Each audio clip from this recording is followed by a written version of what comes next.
Class 12 के बच्चों, मेरे इस वीडियो में मैं आपके लिए फिर से मानचित्र अभ्यास लेके आई हूँ।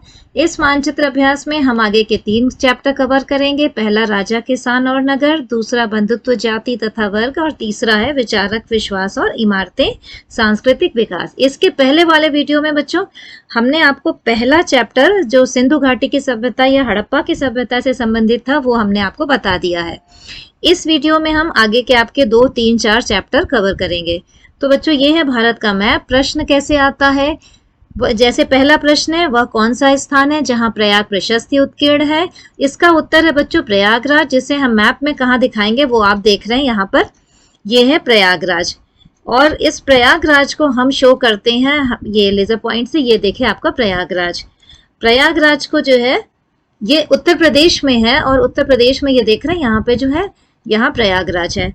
अगला प्रश्न है आपका, जहां गौतम बुद्ध ने अपना पहला उपदेश दिया था। या इस तरह के प्रश्न को एक और पूछ सकते हैं कि जहां पे अशोक स्तंभ स्थित है, जिसका उत्तर है सारनाथ। बच्चों ये आपको सारनाथ दिख रहा है, ये बनारस के पास सारनाथ है, बनारस में, और ये इसका जो है ये सारनाथ है। ठीक, ओके। नेक्स्ट प्रश्न है आपका, जहां का शासक हर्ष था। उत्तर है कन्नौज। कन्नौज कहाँ है बच्चों, ये देखिए ये आपका है ये वाला भाग कन्नौज, और जो है ये भी भाग जो है आपका उत्तर प्रदेश में स्थित है। तो इस पेज पे हम आपको 4 वीडियो आपको दिखा रहे हैं, 4 जो है ये प्रश्न दिखा रहे हैं कहाँ भरना है। अगला है, जहां श्री कृष्ण ने अर्जुन को उपदेश दिया था। उत्तर है कुरुक्षेत्र, और ये कुरुक्षेत्र बच्चों हरियाणा में स्थित है। ठीक है, हरियाणा आपका कहाँ है, ये देख रहे हैं, ये आपका हरियाणा बच्चों, ये हरियाणा राज्य। हमने पहले भी आपको बता दिया था एक अपने पुराने वीडियो के माध्यम से कि सारे स्टेट के नाम। तो ये हरियाणा है, यहाँ कुरुक्षेत्र स्थित है, ये कन्नौज है, ये प्रयागराज और ये सारनाथ। तो ये 4 प्रश्न मैंने बताया। अब नेक्स्ट इसमें हम आपको बताते हैं, जहाँ सांची का स्तूप स्थित है, यानी भोपाल। अब भोपाल कहाँ है बच्चों, ये हम आपको दिखा रहे हैं, ये भोपाल है, और भोपाल मध्य प्रदेश में स्थित है, ये भोपाल दिख रहा है। अगला प्रश्न है हमारा, जो 4वीं शताब्दी ईसा पूर्व में मगध की राजधानी थी, यानी कि पाटलिपुत्र। इसको बच्चों हम जो है एक और प्रश्न से इसका उत्तर लिख सकते हैं, जो मौर्य साम्राज्य की राजधानी थी, इसका उत्तर भी आपका आएगा पाटलिपुत्र। तो ये आपका पाटलिपुत्र जो है ये बिहार में है, जिसका आधुनिक नाम पटना है। और तीसरा प्रश्न है, जो 6वीं शताब्दी ईसा पूर्व में मगध की राजधानी थी, इसका एक और क्वेश्चन इस तरह से पूछता है कि जो मगध की आरंभिक राजधानी थी बच्चों, उत्तर है राजगीर। और ये राजगीर भी जो है आपका बिहार में ही स्थित है, वहीं पाटलिपुत्र से थोड़ी दूर पे ये है आपका राजगीर। नेक्स्ट प्रश्न है, जो कुरुवंश की राजधानी थी, यानी कौरवों की राजधानी क्या थी कुरुवंश की, जो कौरव पांडव का युद्ध हुआ था महाभारत, उस चैप्टर से संबंधित है ये आपका। तो कुरुवंश आपका उत्तर प्रदेश में है, और ये जो है आपका है उत्तर इसका हस्तिनापुर। तो ये बच्चों हस्तिनापुर, ये पाटलिपुत्र और राजगीर बिहार में, और भोपाल आपका मध्य प्रदेश में है। अब चलते हैं नेक्स्ट चैप्टर उस पे जो है नेक्स्ट पेज पे। यहाँ है पहला क्वेश्चन आपका, जहां महावीर स्वामी का जन्म हुआ था। महावीर स्वामी का जन्म आपको उत्तर पता है, वैशाली का कुंडग्राम, और वैशाली का कुंडग्राम ये जो है आपका स्पेस कहाँ पर है, ये बिहार में है।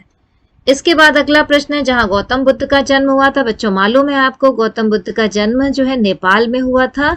नेपाल का जो जगह है लुम्बिनी में कपिल वस्तु, वहां गौतम बुद्ध का जन्म ये हुआ था। ये स्थान देख रहे हैं, ये नेपाल वाला भाग है। नेक्स्ट प्रश्न है, जहां गौतम बुद्ध को ज्ञान की प्राप्ति हुई थी, जिसे हम कहते हैं बोध गया। और बोध गया भी बच्चों कहाँ है, बिहार में है। आपको मालूम ही है गया बिहार में है, तो ये आपका स्पेस है, ये बोध गया बिहार में। नेक्स्ट प्रश्न है, जहां गौतम बुद्ध का परिनिर्वाण हुआ था, यानी कि कुशीनगर। कुशीनगर बच्चों आपका आता है उत्तर प्रदेश में, और ये जो है कुशीनगर ये आपका ये उत्तर प्रदेश में है। तो ये 4-5 चैप्टर हैं जिन्हें मैंने आपको जो है ये 4-5 जो है मैंने प्रश्न, कुल हर पेज पे 4-4 प्रश्न देके टोटल 12 प्रश्न बताया है। अब इसको एक अलग से वीडियो के माध्यम से मैं आपको फिजिकल मैप में भरना सिखाऊंगी कि कैसे जो है मैप को भरना है आपको। और ये सारे जो है जो आपके तीनों प्लेस पे पीपीटी के पेज पे हैं, उसको सारे को मैं एक पेज पे आपको बताऊंगी कि इसको कैसे भरते हैं। तो बच्चों ये हम शुरू करते हैं। तो पहले हम आपको पिछले वीडियो में जो हड़प्पा की सभ्यता से संबंधित या सिंधु घाटी सभ्यता से संबंधित मैप बताए थे, तो उसमें बच्चों एक चीज़ मैंने छोड़ दिया था, चनहुतड़ो। ये वो स्थान है जहाँ मनका बनाने का कारखाना मिला था, या मनके से संबंधित जो स्थान है जहाँ मनका मिला था, वो स्थान है चन्हूदड़ो। चन्हूदड़ो कैसे निशान लगाएंगे बच्चों, तो ये जो राजस्थान वाला भाग है जहां से ये अंदर को टर्न करता है वहीं से बाएं साइड जाकर निशान लगा लीजिएगा। तो ये पिछले वीडियो का है आपका। अब हम बात करते हैं इस चैप्टर से रिलेटेड। आपका जो 3 चैप्टर है, राजा, किसान और नगर, बंधुत्व, जाति तथा वर्ग, विचारक, विश्वास और इमारतें, इस चैप्टर से संबंधित हम आपको बताते हैं बच्चों। तो ये देखिए, तो सबसे पहले हम प्रश्न की बात करते हैं और ये प्रश्न है आपका वह स्थान जहां, ये प्रयागराज की बात करते हैं, यानी कि वह स्थान जहां पे प्रयाग प्रशस्त स्थित था, उसका अर्थ उत्तर है बच्चों प्रयागराज। प्रयागराज हमने जो आपको पिछले वीडियो में भी बताया था कि ये है प्रयागराज आपका, ये प्रयागराज इलाहाबाद में। अब इसको हम, ये तो आपका बना हुआ है, ये अलग अलग राज्य बने हैं, लेकिन इस मैप में हम इसको भरेंगे। तो इसमें हम ये देखते हैं प्रयागराज, आपको मालूम है हमने बताया था कि नेपाल जो पूरा भाग है उसको आधा आप डिवाइड कर लीजिए। आधा ये जो भाग ऊपर को जाता है, यहीं से आपका आधा जो है इधर का भाग उत्तर प्रदेश का है और इधर का भाग बिहार का है। तो इलाहाबाद आपका, प्रयागराज ये आता है आपका जो है उत्तर प्रदेश में। तो उत्तर प्रदेश में इससे जरा सा नीचे जा करके आप आएंगे, यहाँ पर ये आपका स्थान है, ये है प्रयागराज। तो बच्चों इसको हम यहाँ पर लिख देते हैं प्रयागराज, ठीक है। अब है दूसरा सारनाथ, वह स्थान जहाँ पर जो है ये अशोक का स्तंभ है, या जहाँ गौतम बुद्ध ने अपना पहला उपदेश दिया था, वो जगह है सारनाथ। अब सारनाथ भी आपका क्या बनारस में है और ये उत्तर प्रदेश में आएगा। तो उत्तर प्रदेश आपका यहाँ से आधा जाता है, तो हम थोड़ा सा नीचे आएंगे और जो ये भाग बिहार से मिला हुआ आपका बनारस है, ये है आपका बनारस, इसमें ये सारनाथ है। हम यहाँ पे इसको बच्चों लिख देते हैं सारनाथ, ठीक है। अब तीसरा है वह स्थान जहाँ ये हर्ष की राजधानी थी। हर्ष जहाँ का राजा था, हर्ष जहाँ का शासक था, वो है कन्नौज।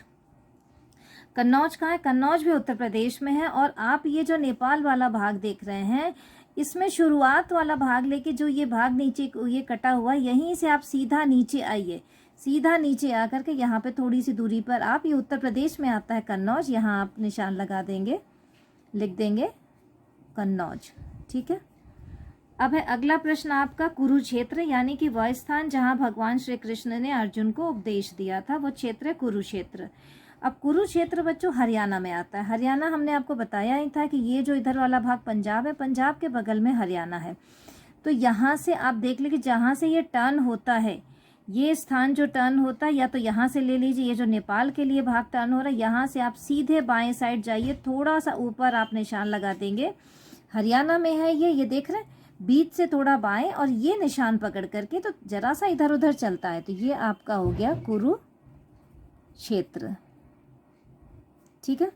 इसके बाद आते हैं भोपाल, वह स्थान जहां सांची का स्तूप स्थित था, भोपाल में, जो कि मध्य प्रदेश में है। मध्य प्रदेश बिल्कुल बीच में आता है। और अगर आपको ये लाइन पता है, अगर ये लाइन बनी हुई है, तो इस लाइन के ऊपर आपका भोपाल आएगा, यहाँ पर जहां सांची का स्तूप आपने देखा, ठीक। तो ये जो यहाँ से चलिए, ये बिल्कुल बराबर नाप करके आप यहाँ पे आइए, सेंटर पे, ये आपको मिल जाएगा।